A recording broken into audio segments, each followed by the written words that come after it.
নমস্কার বন্ধুরা, মা কুইজিন চ্যানেলে আপনাদের সকলকে স্বাগত। আজ একটা নিরামিষ রেসিপি আপনাদের সাথে শেয়ার করতে চলেছি। চিচিঙ্গের রেসিপি। এখানে দেখুন আমি কুমড়ো বীজ নিয়েছি। এই কুমড়ো বীজ বাটা দিয়েই এই চিচিঙ্গে আলুর রেসিপিটা তৈরি করব। তো প্রথমে আমি চিচিঙ্গে আলুটাকে কেটে নিচ্ছি। তার আগে এই কুমড়ো বীজগুলো একটু জল দিয়ে আমি ভিজোতে দিচ্ছি। কুমড়ো বীজটাকে আমি ভিজোতে দিলাম, চিচিঙ্গে আলুটাকে আমি কেটে নিচ্ছি। দেখুন এখানে চিচিঙ্গে আলুটাকেও কেটে নিয়েছি। আর চিচিঙ্গে আলুটাকে দুটো একই সাইজে কেটে নিয়েছি, একই রকম করে লম্বা লম্বা করে কেটে নিয়েছি। দেখুন ঠিক এরকম করে চিচিঙ্গে আর আলুটাকে আমি কেটে নিয়েছি। আর এখানে এই কুমড়ো দানাগুলো ভিজিয়ে রেখেছিলাম, এগুলো ভিজে গেছে।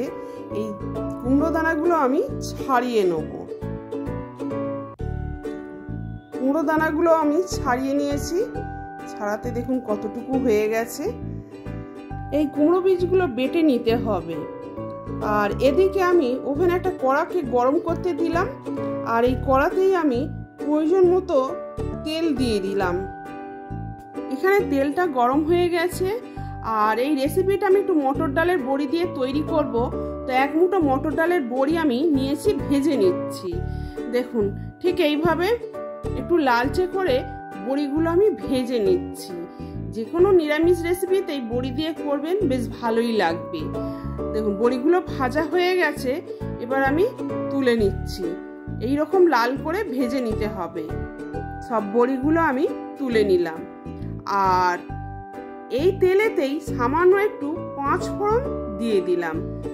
এবার এই কেটে রাখা সবজিগুলো চিচিঙ্গে আলু এক এক করে ভেজে নেব। তেলেতে প্রথমে আমি আলুগুলোকে ছেড়ে দিলাম।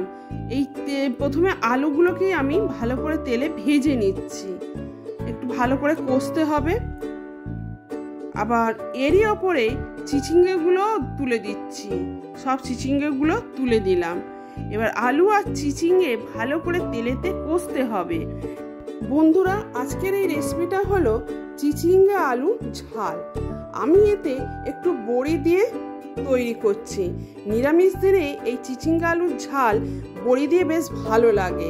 দেখুন চিচিঙ্গে আর আলুটাকে ভালো করে কষতে হবে, কারণ চিচিঙ্গের একটা হালসিনি গন্ধ থাকে। ভালো করে না কষলে পরে গন্ধটা রয়ে যায়। যতক্ষণ এটা কষা হয়, অন্যদিকে আমি কুমড়ো বীজগুলো একটু বেটে নেব। দেখুন এই শিলনোড়াতে আমি এই কুমড়ো বীজগুলো বেটে নেব। কুমড়ো বীজের গুণাগুণ সম্পর্কে আপনারা সকলেই জানেন, নতুন করে আর বলার কিছু নেই। আর এখানে কুমড়ো বীজগুলো খুব অল্প পরিমাণে হয়ে গেছে, তাই এতে আমি 2 চামচ পোস্ত দানাও দিয়ে দিচ্ছি। দেখুন 2 চামচ পোস্ত দিয়ে দিলাম। এবার এটা ভালো করে আমি একটু পিষে নেব। আপনারা চাইলে শুধু কুমড়ো বীজ বাটা দিয়েও এই ঝালটা তৈরি করতে পারেন। এখানে বীজগুলো খুব অল্প পরিমাণে হয়ে গেছে বলেই আমি এতে পোস্ত দিয়ে দিয়েছি।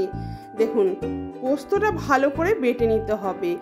আর গ্রীষ্মকালে যদি এই রকম একটু কুমড়ো বীজ বাটা দিয়ে চিচিঙ্গে আলুর ঝাল থাকে, তাহলে ভাত খাওয়ার অসুবিধা হয় না। দেখুন বাটাটা হয়ে গেছে, এবার আমি তুলে নিচ্ছি। দেখুন বাটাটা খুব সুন্দর তৈরি হয়েছে। চিচিঙ্গে আর আলুটাও কষা হয়ে গেছে। দেখুন এবার এতে আমি 1/2 টিস্পুনের কম একটু হলুদ দিলাম আর 1/2 টিস্পুন লঙ্কা গুঁড়ো দিলাম। এতে আর অন্য কোনো মশলা দেওয়া চলে না।